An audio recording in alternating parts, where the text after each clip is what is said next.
A majority of people worldwide believe that they and all other human beings are in soul, and the majority of soul believers endorse the idea that souls are released from the body when it ceases to function. For these people, the entrance of the soul into afterlife existence is taken to be a fact, a life-sustaining, life-guiding, fear-reducing, mind-calming, unquestioned, reassuring, sometimes terrifying it's going to happen type of fact. Given such widespread agreement regarding the importance of the soul in the now and in the hereafter, it is surprising that the topic is so rarely the source of open public conversation. Perhaps the topic is too sacred or too personal or too sensitive or too controversial to become the focus of conscious attention. Another possibility is that some people are so certain about their afterlife beliefs that talking about them would be pointless. But that condition may be changing, as witnessed by the interest generated by a course titled Soul Beliefs, Causes and Consequences introduced at Rutgers University in 2010. Many students are ready to take the wraps off of a topic that normally eludes scrutiny. A few lectures in the Soul Beliefs course deal with the topic of the onset, evolution, and diversification of afterlife beliefs. Hence, the purpose of the first session of this video is to share some of the information covered in these afterlife beliefs lectures. While there is no lack of written materials on afterlife doctrines promoted by specific religions, and library shelves are packed with information on the mind-body problem, whether or not the soul is separate from the body, and other issues pertaining to afterlife beliefs, until now nothing of an appropriate size exists that organizes this information and places it under one roof. With that being said, for everyone under the sound of my voice, this video on afterlife beliefs will be a compilation of some of the research done here in this Rutgers course, as well as a little bit of ancient beliefs and my own beliefs. On such a topic, all we can do is have beliefs. So many people have been asking me to make videos to share my beliefs on the afterlife, so I wanted to take the time and just make that happen. Most scholars who have written on the afterlife topic agree that religion is an essential element of all human societies. No societies have lasted long without it. I have no reason to doubt that observation, but one must be cautious about assuming that one component of all religions is belief in afterlife, specifically in the afterlife of the soul. It is likely that afterlife concerns are relatively recent arrivals in the long history of human civilizations. So the afterlife belief is one of those things that to be or not to be in a lot of religions. And today's world, it's very prevalent. It's very rarely for you to meet a group of people without a belief in the afterlife. Even if you meet people who are atheists who have no belief in a deity, supreme deity, they still will have an afterlife belief of some form. Even if they say nothingness, that's an afterlife belief, in my opinion. In my opinion, the belief in the afterlife is really something that's kind of silly because, in my opinion, I believe that the afterlife is a fact. Now, that's a mind boggler when you think about the way I worded that, and I did it for a reason. I believe that the afterlife is a fact. So ponder deeply on that. And I say that to say this: we can't prove the existence of the afterlife because none of us have died and came back to speak about what it's all about. And we can't go off the stories of any individual. It has to be a personal experience. If you, under the sound of my voice, have not had the experience, it cannot be a fact. However, some things are not seen, but their existence is proven to be true. For example, things like germs or microscopic life. We kind of know that it's true based upon our limited knowledge of consciousness. And the way you can look at it is when you go to sleep at night, when you close your eyes and you wander off into the dream world. In this life, the closest state to death would be sleeping. Now, when you fall asleep and you enter the dream world, the dream becomes the reality. When you go to sleep, you tune into another reality. And when you dream, you can live on a cornfield in Nebraska, but you can be dreaming that you're on a beach in Florida. This is very, very important because when you're on that beach in Florida and you're in that dream, it's your reality. The body that's laying in the bed in Nebraska that sleep has no idea of its existence. When you're in a dream, you forget that you were even born. The dream becomes your reality. For example, there's many times we go to sleep and we have dreams of ourselves in lives that's totally different than the life we actually live in this physical world. For example, women may go to sleep and dream that their husband is a Chinese guy when he really was an Italian guy. They may dream that they're the mother of 7 kids when they really are the mother of 3 kids, and they would dream this other life. Or you may dream that you are a caterpillar in a forest. You know, people have all types of dreams that places them in a totally different place of consciousness. And while they're dreaming, their body isn't aware of this. Their body is a vessel that is being used to project their consciousness into these different realms. Now, I'm going to compare this to the afterlife in a minute, but I want you to understand something about when we dream because it's important. When you dream, the dream becomes your reality. Whatever is happening in the dream, the family you have in the dream is your family. When you're dreaming that you somewhere and you're the father of this family and, you know, blase, you're dreaming, you know, that you're raising a kid in Canada or just something like that, just for example. In that dream, those are your children.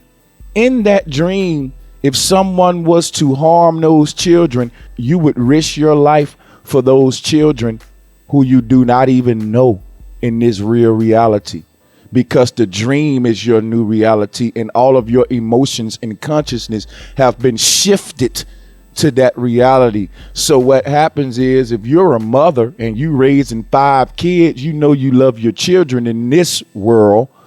You can dream that you're a mother of 2 totally different kids and you will have the same love for those strangers in the dream, and you won't even remember that you're a mother of 5 kids in the real world. Because once you start dreaming, nothing matters about this reality.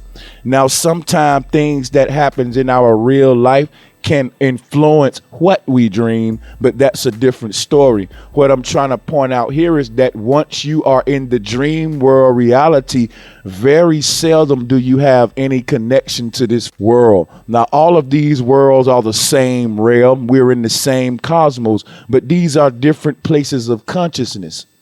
Ponder on everything I've said and look at it this way. And I hate to use this example, but let's just say you fall asleep and you wander off into an awesome dream state.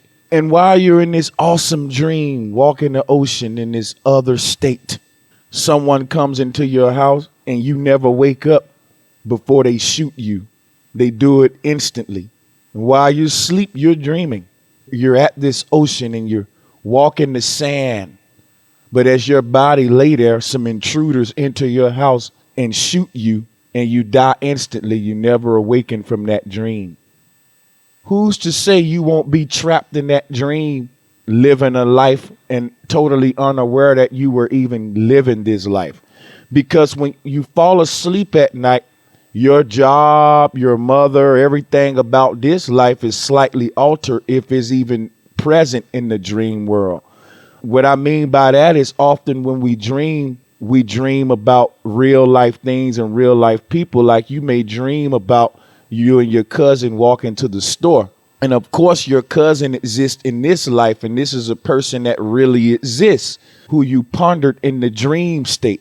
And the person you're talking to in your dream looks like your cousin, talks like your cousin. It's your cousin to the T. But it's really your mind creating that person. That person is not literally inside of your mind. So the mind is very powerful. And what I want to point out with that is that if you were to pass away while you're dreaming, it would probably be like you never had this life. It would probably be like the dream was always real. Because I don't know about you guys, but when I'm having these weird dreams that I'm with these strange people who I seem to know in the dream, because you can dream that you're a family man that's married and stuff, but you don't know none of these people in real life. But in the dream, you know them, you know their names. In the dream, you know this life. In the dream, you have a routine already preset, as if you've always lived your life in this world or in this dream state. So people who dream that they're family people, or they dream that they a different reality than the one that they have, they dream it as if they were always was born into that dream world. They ask no questions. When you open your eyes into a dream, you just start living the dream. You don't say, hey, I'm dreaming and this or that, or critique anything. The dream immediately becomes your reality, and you don't question it because you don't realize you're dreaming. It's your reality. But if, like I said, if someone take your life in this state and you were to not awaken, who's to say that won't become your permanent reality and you fail to even remember any remnants of this reality, and your consciousness will be in that dream world because the way you died in your sleep suddenly. Now, I don't know how that science will work. Scientists are studying these very concepts that I'm mentioning to you. They're studying about how consciousness work in the afterlife. But this is one thing man has never been able to pinpoint or to really grasp. This is a very miraculous aspect of being a human, and that's having a soul. So when we dream, it gives us a sneak peek into what we are. Dreaming lets you know that you are multidimensional, because how can you be in two places in one time? How can your body be sleeping sound, resting in the bed, but also running from monsters in a dream, or selling the ocean in a dream, or flying above the clouds in a dream, but yet at the same time resting peacefully tucked inside of your bed sheets? We are multidimensional. And man does have a soul. You can't cease to exist. Nothing can cease to exist. There's no such thing as no thing. There's no such thing as nothing. And like I always say to you guys, there's no such thing as nowhere. Nowhere is really now here.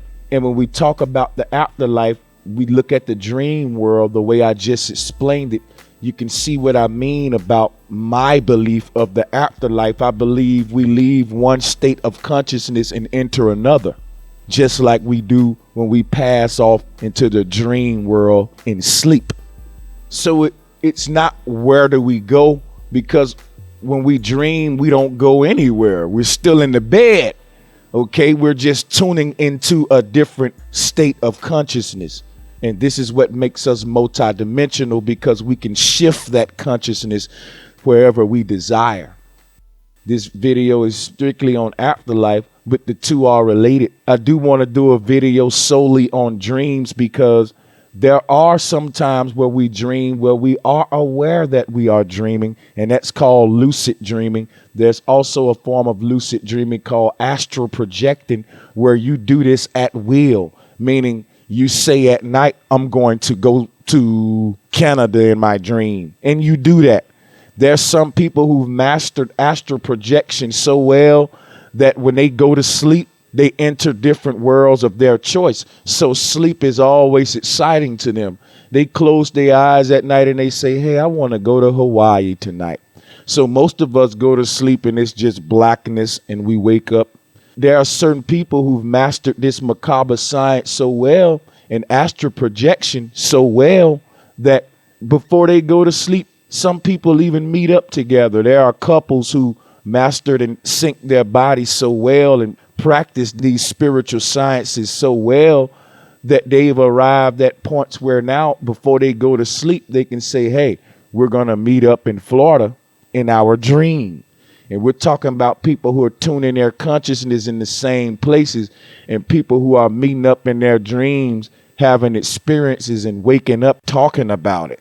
So when you go to sleep, you're supposed to enter a new realm. We're supposed to be able to use our dream bodies, and through that we perfect our total self. Because, for example, I astral projected once, and I will make a video about it in the future, given my experience on that. But what I find is that we do it a lot when we're children. We have dreams and we know that we're dreaming.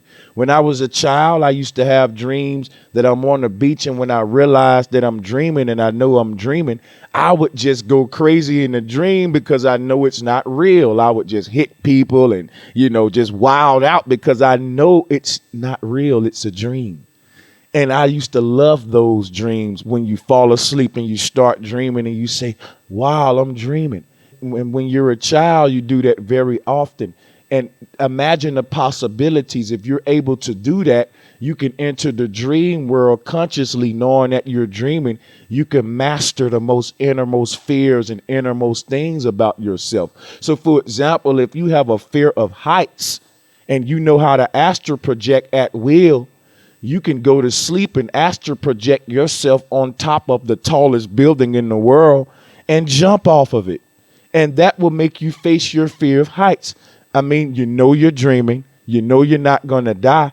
So you create a world that's similar to the simulation world that Neo and Morpheus trained in the Matrix. But the only difference in that world is what happened in that world actually hurted them in the real world. So unlike that, we're multidimensional. If you have a dream right now, and you become conscious that you're dreaming, that's called a lucid dream. And when that happens, if you were to jump off a building and hit the ground, when you wake up, your body is not going to be harmed. So this is a way you could conquer your fears. There's so much. And when we go to these realms, we can do certain mantras and certain rituals in the dream world that will manifest themselves in this world.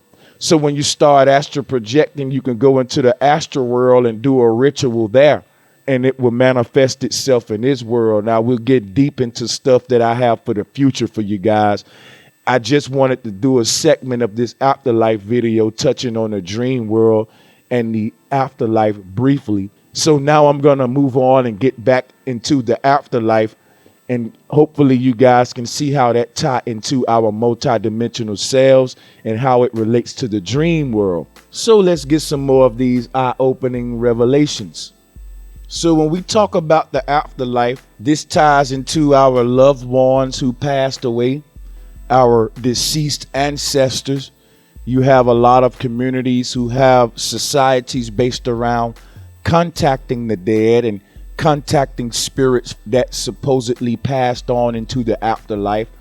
It's important that I touch on that because that's very important when you're talking about the afterlife, because no one really knows exactly the nature of the afterlife. Who's to say that our ancestors can be contacted from this realm?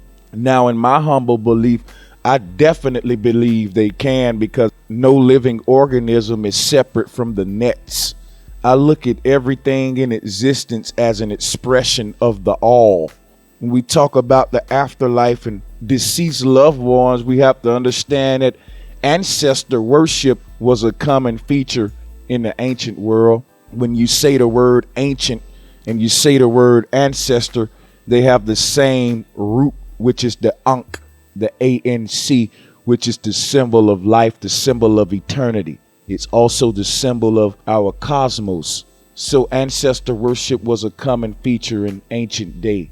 Deceased tribes persons still existed in the minds of their surviving kin and sometimes materialized in nighttime dreams. So it goes back to that dream world that I keep telling you guys about. Everything that's in our reality is magical. We are magical beings, but we have been conditioned and taught to look at everything as it's just normal. Hey, this is just Earth. It's just a blue little speck floating around a dark void. And you're just a human, a chunk of flesh. And when you die, it's YOLO. Hey, you only lived once, heaven or hell. That's it, show's over. Nothing special. It's nothing, guys. It's just a tree. Okay, it's just an ocean, all right? This is the attitude we've been conditioned with. This attitude The magic of our reality has been hidden right in front of our faces. The magic of what you are have been hidden behind a science that separates you from the all. It makes us strangers to creation instead of making us see our place in creation. This is why we're so concerned about things like the afterlife, because this life isn't that interesting anymore. So when you understand that our ancestors traveled freely among these places of consciousness, so upon death, they weren't entering a state of consciousness that they weren't familiar with. People who meditate a lot in this life are already becoming familiar with these different states of being. Whereas a person that lived their whole life plugged into the matrix, everything is a shock to them, because knowledge is power. And when you don't invest into your spiritual growth, then there are different worries and fears that you develop because you don't educate yourself on what you are. You actually become scared of yourself. A lot of people are scared of dying and scared of aging and different things of this nature based on ignorance and programming. So a lot of people, when they're dreaming, they may dream about their grandmother who passed away, or dreamed about their loved one, their wife or their husband. When my grandmother passed away, it hurt me so bad, y'all. It still hurt me now. My grandma was a very special woman. And I had a dream of my grandmother a few months after she passed. And that dream was one of the most emotional dreams I've ever had in my life. In the dream, I was in my grandmother's bedroom and I was hugging her when she was saying, I love you, Scooter. That's what my family called me. They called me Scooter. Make a long story short, in the dream, it felt so real. It felt like my grandmother was there. And when I felt her, it was just everything I felt when she was alive. When I woke up, I still had that feeling like she was just there. Like I took that feeling onto this realm. The feeling I had of love, that grandma love, that feeling of embrace in the dream, when I awakened, it was still there, lingering for hours even after the dream. So I was visited by my grandmother. So I do believe that in the afterlife, we can visit loved ones in their dreams and visit mental space of certain people we're connected to. And this happens a lot even when you're not aware of it. Certain things are pop in your mind, or certain people pop in your mind for certain reasons. And I do believe the ancestors shape a lot of our reality. But to move on and understand a little bit more of the ancient world and these practices, spirits of our ancestors, it was said that when they were not visiting the dreams of the living, they were imagined to exist as spirits residing in trees, high grass, in the sky, under the ground, on mountaintops, occupying the bodies of various animals, or existing in entirely different realms. This pretty much sums up all of the afterlife possibilities, because everything we just read is a possibility of where your consciousness can be shifted upon death. And I will read it again. If you're not visiting people's dreams, meaning you're just a spirit that's going around visiting the mental space of loved ones and other people, making an impact on the world, I do believe that there are spirits who assume that role, kind of like the good angel, bad angel concept, for all of the negative energy that go into people's head. I do believe there has to be balance. There have to be good spirits and good ancestors that guide us in this life. And a lot of ideas we have, we really think they come from us. But I do believe there's a whole nother realm that works to make things come to fruition in this realm and help the good of humanity bring forth good change in this realm from the spirit realm. Just like we just read, when not visiting the dreams of the living, those spirits were imagined to exist as spirits in residing trees. They live in the high grass, in the sky, under the ground, on the mountaintops. These are what's called nature spirits. And if you do your research on nature spirits, you'll learn a heap of information on these spirits. So depending on who you are, your essence, depending on what state of consciousness you will assume upon death that will be suitable for what type of essence you embody. And these are my beliefs. So again, becoming a nature spirit or occupying the bodies of various animals, we see this being taught in a lot of Hindu and Buddhism culture, that you will reincarnate as a certain animal depending on what type of spirit you harnessed in this life. So for example, if you became a person that's a snake, you like to get over on everybody and harm people, then you will become one of these animals that's less likable, like a rodent or a cockroach, perhaps. Who knows? Maybe you're a person who do good deeds and have a beautiful spirit. Who knows? You may become an eagle or a beautiful bird. These type afterlife beliefs are taught in a lot of Hindu and Buddhist cultures. And I do not say that any of these beliefs are wrong. That's where you get into ego and you start arguing. Even though I'm not a Christian and I go against the heaven and hell belief, I don't shoot it down and I try not to hack Christians. What I have against the belief of heaven and hell is the agenda behind those beliefs and the harm that those beliefs do to the soul. So even though we have the right to have our own afterlife beliefs and that no one should be trying to force any afterlife beliefs on anyone, there should be a line drawn where a person is able to tell you when you are harming yourself with a certain belief, because beliefs can be dangerous. For example, if you believe that you are in danger and you spend your whole life panicking in sweats, believing that someone is trying to kill you when there's no one after you, psychologically, you are ill.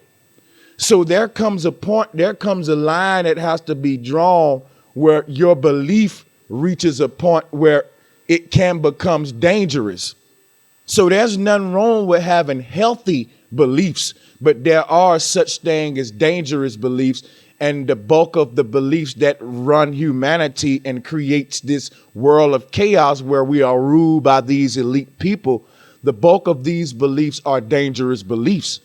The bulk of the world who share a world belief or a religious belief can be legally classified as insane or mentally ill. For example, if you're a Christian, by law, you can legally be classified as mentally ill with the beliefs that you accepted. So if you believe that if you don't accept this invisible God, you're going to go to either heaven and hell, by law, that's insanity.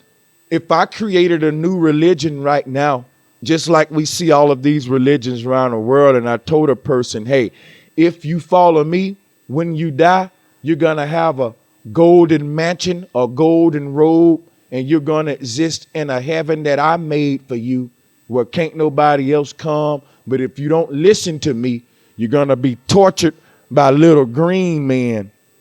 People would say this dude is crazy, man, because that's false. And I believe that if I die, if I don't do what's right, I'm going to burn with a red dragon, as if that belief is not insane. You see what I'm getting at, guys? They both are insane. To have any belief that instills fear into your being is detrimental, because beliefs can't be proven. Therefore, you shouldn't accept a belief that would instill fear into your being to this degree, to where you live your whole life inside of a cult or a belief system based on that belief that can't be proven. But yet the fear of that belief is what governs your whole life. That is a form of control, and that is when your beliefs become very dangerous. But to move on, we see that in a lot of beliefs, the spirit can occupy the bodies of various animals. And it also go on to say that another option would be upon death, you will begin an existence in an entirely different realm. So you guys can do research on this, and this is from Rutgers University, and they're going into ancient teachings, and they're actually doing a lot of the research with the human body to figure this thing out. But the walls that they always hit with science is that you reach a point where your science is useless. For all of you science heads, who feel the need to prove everything with science and equations, who think that there's not more than one way to skin a cat, because guys, the first scientists didn't use anything but their senses, and they were able to figure out everything that we're just now discovering with all of our sophisticated technology and egotistical equations. The first scientists were only equipped with their senses. So once you abandon those essential tools, there's no equation you can do to make sense out of your reality. And this is how you get people around here talking like they smart, mumbling out a bunch of equations and stupid talk, trying to prove to you how water can bend and stick to a sphere, when your senses show you that water always finds its flat level. Now, I always have to go off subject and rant on those type things, because this is the insanity that lies at the root of the belief system that keeps the world in chaos and keeps us in darkness. Our cosmology and our afterlife beliefs is under attack, and this is what controls our day-to-day actions and create our values. This is the foundation of our values and everything that shapes our beliefs and what we believe in. Our cosmology and religious beliefs, our afterlife beliefs. That's why I talk about the earth and the cosmos and the cosmology, and I talk about the afterlife and stuff like that, because I have to reoccupy that mental space that they have assumed in the minds of humanity. The elite occupy that space and they rule it with misinformation to create a result that they desire. And we see this world today, and we see the work of the enemy, and we see that they are succeeding. So knowledge is power. So let's get some more. When it came to afterlife rituals and traditions in the ancient world, ritualized singing and group dancing, sometimes to the point of exhausted delirium and trance states, in honor and celebration of ancestors and various supernatural agents, were important occasions for group bonding. So our ancestors would sing and dance to the point of exhaustion and delirium till they entered a trance. And through this trance, they can shift their consciousness into some of these realms and communicate with the dead. And these were important occasions for group bonding in the ancient world. These activities provided participants with a strong sense of group membership, and through that membership, a sense of group security and continuity.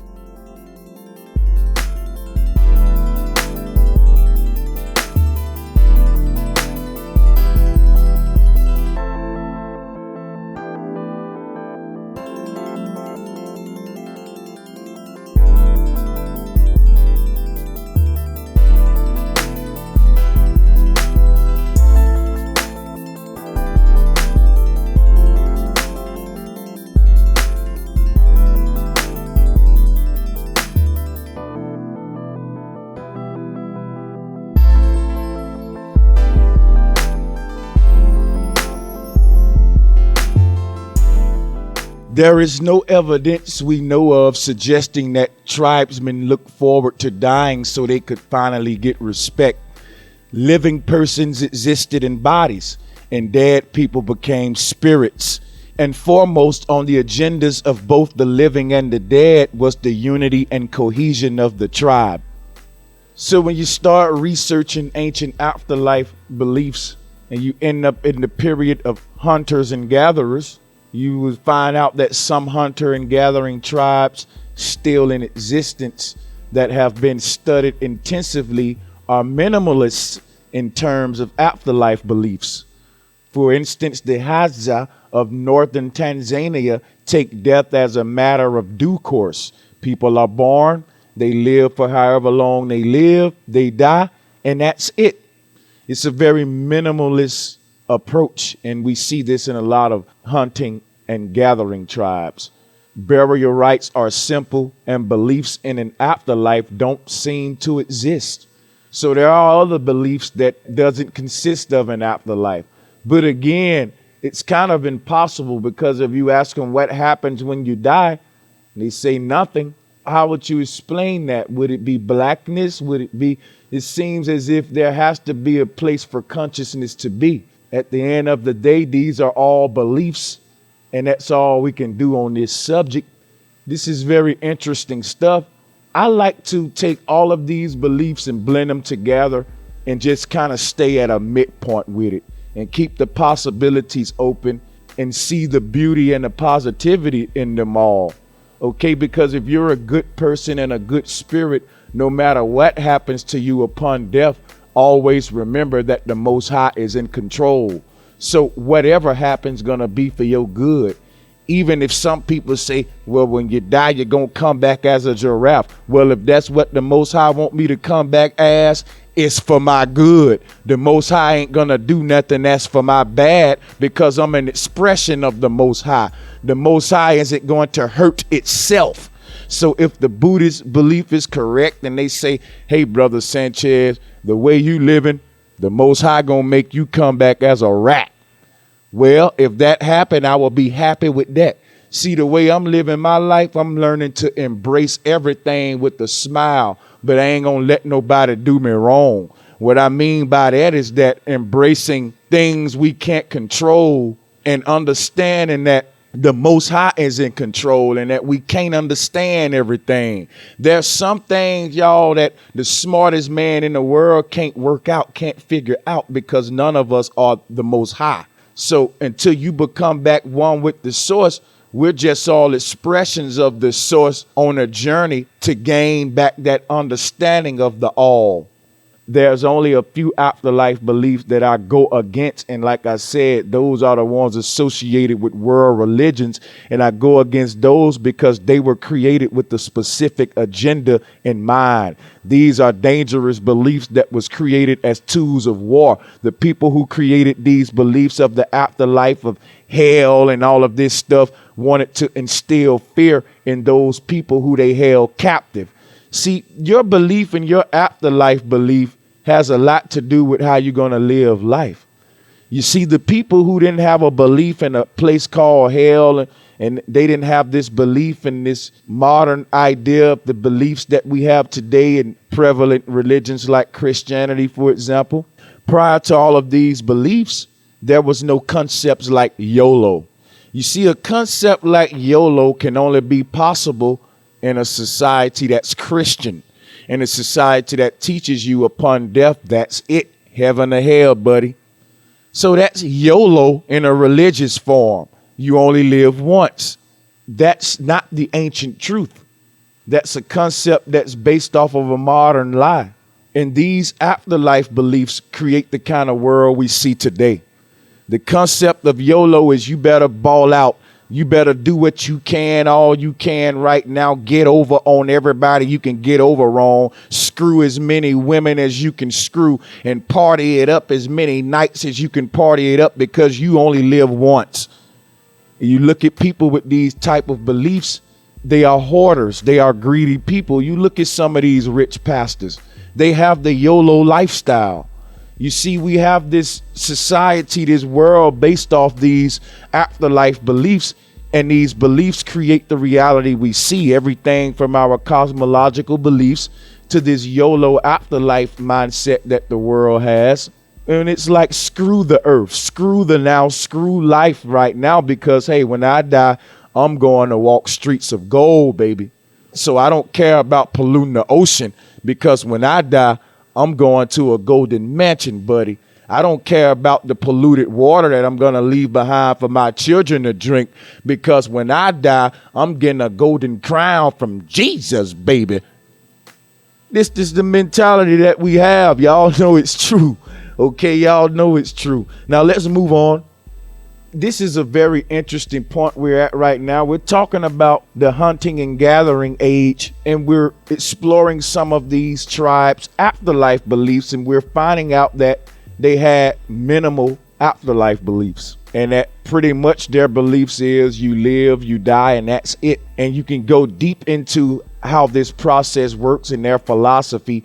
In particular, one of these hunter and gathering tribes is called the Parahas.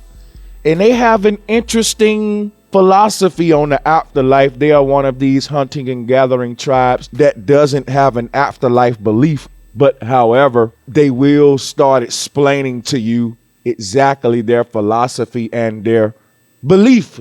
So just to make this video short, I could get into the Parajas, but that would take up a lot of time. And I really want to go into some more deep stuff about the afterlife in general. So if you would like to know more about the minimalist afterlife beliefs of this hunting and gathering tribe called the Parajas, I created a small little document on them from some information that I found online. And the link is in the description section. So click on that link and you can continue to read up on this, what we're talking about these minimalist beliefs and these tribes that seem to have a anti-afterlife philosophy. And it's very interesting. It's a philosophy that's centered around now. And like I said, everyone have their beliefs, and I see the beauty in them all. And I try to take what resonates with me from everybody. And I try not to lean toward one thing, because it's not against the rules for you to have multiple beliefs, guys. Always be open-minded, all right? Because they're just beliefs. As previously noted, many participants in ritualized hunting and gathering tribal dances enter trance-like states that put them into direct contact with the spirits. And these are dances that sometimes lasted for days with periodic breaks. The consumption or inhalation of plants that induce hallucinations virtually assure that outcome. So when we talk about the hemp plant, marijuana, talk about different things like the poppy seed or the mushrooms, our ancestors used these things in their rituals for sacred reasons. Shout out to the Rastas. I have respect for everyone's current state of consciousness. So we understand that the ancestors partaked in the consumption and inhalation of plants that induced hallucinations during these rituals. These sorts of group activities facilitated group bonding. We do this today. We got to keep it real. When you go into the communities today, you see guys building on the blocks and they passing a blunt around, and they're talking about the same stuff we're talking about on Brother Sanchez TV. When you walk in the streets of Brooklyn, walk in the streets of Harlem, it's not rare for you to come up on a blunt session with a bunch of cats that'll blow your mind, just like Brother Sanchez. I'm not the only guy that's aware of a lot of this ancient knowledge. It's called building. The ancestors did this as well. It's nothing wrong with getting around in a circle and communicating. Now, the elite has something against natural herbs like marijuana. That's because they capitalize off these natural herbs. They use them in medical fields and in the health industry for good reasons. And they don't want the world to have access to these magical plants. They don't want you to be able to heal yourself with a hemp seed. They want you to go and get chemotherapy. In order for them to control the children of Mother Earth, they have to separate us from nature and make us dependent on chemicals and on them. So a lot of things we curse today and say, oh, you pothead, why you smoking marijuana? It's because we've been trained to look at certain things that way by the elite, when actually their forms of marijuana that they're creating is detrimental to your health. But natural marijuana from the earth, like Bob Marley smoked and many other people smoke, you see in these tribes and everything that's not genetically modified. These plants are used for sacred religious reasons, and it's been proven that these herbs and these plants increase awareness, intuition, creativity. And a lot of your musicians made millions using a lot of this stuff, and they were able to tap into parts of themselves that the average person who corrupted and don't understand what's going on this earth is not able to do. So in the ancient world, bonding within small groups in a large community, you devoted yourself to things like growing crops and help building the community. You helped establish trading goods with other communities and things of that nature. But trading goods and all of these things became increasingly dysfunctional, and other ways had to be found to maintain a social order. So we see back in these days that during this hunting and gathering period with humanity, when we started hunting the animals and everything, and we left our vegetarian status, dysfunction started to come. In the future, I'll be getting into the whole story and the journey of humanity based on the research I've done. But we see that a layered social structure was a common solution to governing large numbers of people. As roles became diversified, priesthoods emerged, with the result being that only a few people, members of the priesthood, were entitled to be in communication with the gods. So now we see over time the control mechanisms start working themselves into play, and the masses are beginning to be ruled over. And at the foundation, we see here that they start to become the voice of the gods. You see, in the ancient world, a whole family was entitled to be in communication with the spirits of the gods.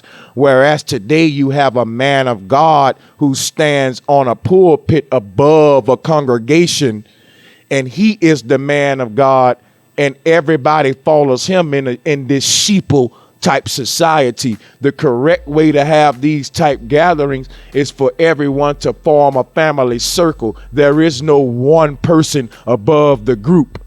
All of this is a form of control. So when you walk into the churches, you see the same construct as we see in the courtroom. And it's all training our subconscious to accept this reality as real. Everything we do goes against what we are, people. And I just want to free our minds. So we can see back in the ancient day when the priesthood started to be formed, that was the beginning right there of everything we see in this evil world today as far as the elite power control structure, starting with the Vatican and the cosmology at the roots, our gods and our spiritual deities. We don't communicate with the ancestors anymore in unison. We go into churches and we let one man dictate our spiritual life, when really we should all gather as a family, knowing that we are all expressions of the source, and letting that source speak through us all in unison. With every video I make on this channel, my aim is to give us back the practical knowledge that we can begin to apply it. So if you're under the sound of my voice, begin to practice this. Get out of the dictating setting and gather in a circle. I'm going to hopefully start traveling around doing lectures and speaking in some of you guys' cities, going on a road and teaching this ancient science, putting the truth out there so we can free our minds from this world deception.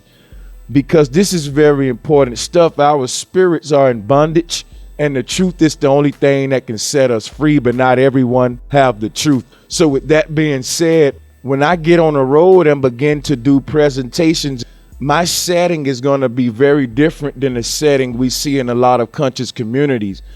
During my settings, we are going to form circles, and there's not going to be this pulpit and this guy up here in a robe dictating to you. I want to break the traditions. There's nothing wrong with that setting because there's a time and a place for that. For example, if I'm doing a PowerPoint, that's the exact setting I would do. But what I mean is we have to break these settings and break the tradition sometime and stop the routine so much.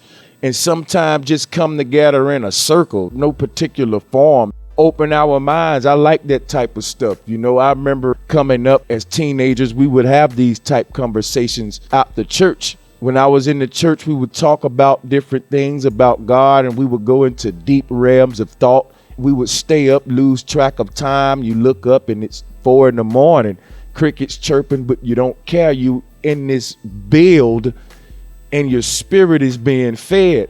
Even on the streets, when we were in the streets in the ghettos, we did the same thing. We would gather around in the breezeways and fire up the J's, fire up the blunts, and talk about all kind of deep stuff. And you didn't want to leave.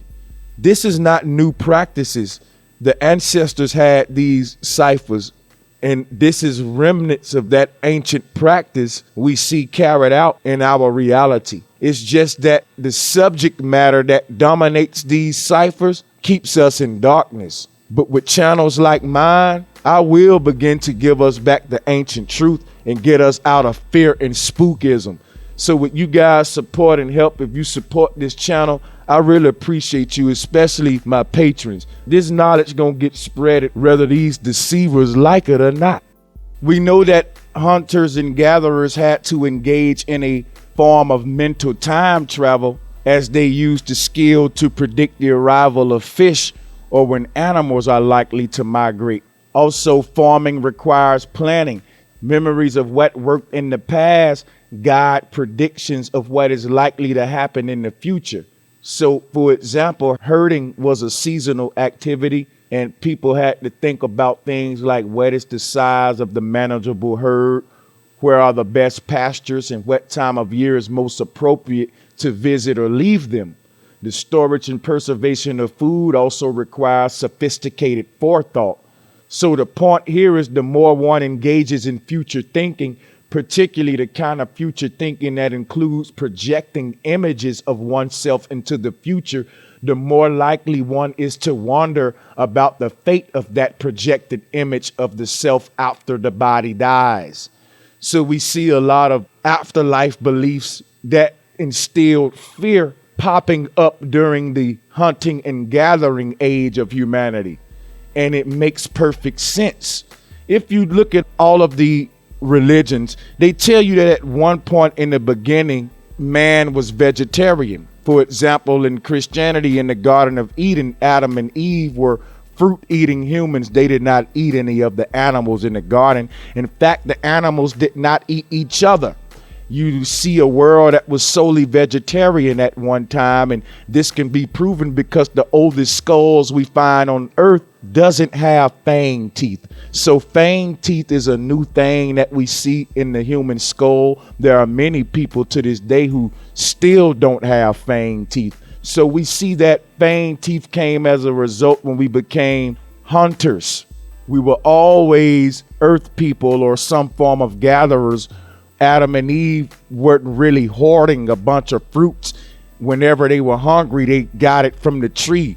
Nature hoarded it for us. The tree holds all of the apples on it for you. When the apples drop from the tree, it's ripe, it's ready to eat. The tree is telling the human, hey, here's one that's ready for you. You don't even have to reach up at it. I'm giving it to you. So back in the ancient paradise, vegetarian, uncorrupted world, when the apple dropped from the tree, when you got hungry, you picked it up and you ate it. You never had to hoard a bunch of apples and take them and get them out of the supermarket and bag them up. And we don't have enough over here because they have them all over there. The earth is plentiful, and no one has to bag up anything that's on the tree, and it's already packaged inside of its shell or its hull or whatever. So we created a world within a world called the Matrix. When you go into these supermarkets and the way you're living today, it's synthetic. The human doesn't interact with nature anymore. The human interacts with Walmart, Smith's, Albertsons, Food Giant, Food World, Piggly Wiggly. Whereas in the ancient world, a human went to the tree of life, which fed and nurtured it. And that was every tree with fruit on it. All right. Now, there is a literal tree of life called the North Pole. I speak about it in other videos. To stay on subject here, all of this is just my beliefs and me giving a lot of my opinions based on this Rutgers study, also ancient beliefs and studies. So hunters and gatherers might have been obsessed about death. Perhaps it was always on their mind. But I argue that such concerns became magnified in larger future-oriented societies, and some solutions to the problem of death were parlayed into powerful mechanisms for social management. In common language, the solution was some variation of the following. You will reap an eternity of rewards if you play your cards right in this life. The alternative is an eternity of punishment if you play your cards incorrectly. In other words, be a good citizen by following the dictates from above, and you or your soul will reap the benefits of doing so in the next life. This is the common foundation of all of the world's belief today. And we can see that this stemmed from these times. And this is a trap that has the whole world bound today, because this is how we are being ruled, through fear. No one knows what happened when you pass on, people. So why do we let people rule us based upon a belief on what they think happened? Now our whole life is being dictated based on something we think gonna happen when we die. The most common afterlife belief is reincarnation, and that's the one I like to embrace because with that belief, it creates a different world. If everyone believe in reincarnation, that you're going to come back to this earth, wouldn't we take care of the place? Wouldn't we not trash it? When we say, hey, when I die, I got to come back to this. So why don't I take care of it? But you got a human that's so selfish today based on these dumb beliefs that they don't care about trashing the place because they saying they don't have to come back. They going to heaven or hell. They don't even care that they trash the place and leave it behind for their children to inherit because they saying everybody hopping off this little blue marble and we going to these streets of gold that's floating in a void of darkness. This is the idiocy that we see in society today.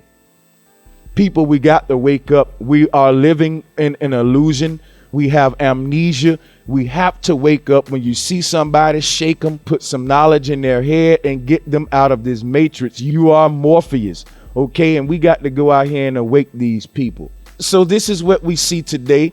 You will reap an eternity of rewards if you play your cards right in this life. And the alternative is an eternity of punishment if you play your cards wrong. So they want you to be a good little citizen. You notice that the church and the state have a bond. The church has to get permission to have its religious practice on state grounds. So if you think the church and the state separate, you are fooling yourself. Your church have a document that connects itself with the state. And most churches, when you walk in them, you see the flags right there with the Bible and the globe. Don't y'all see what's happening? Don't we see what's going on?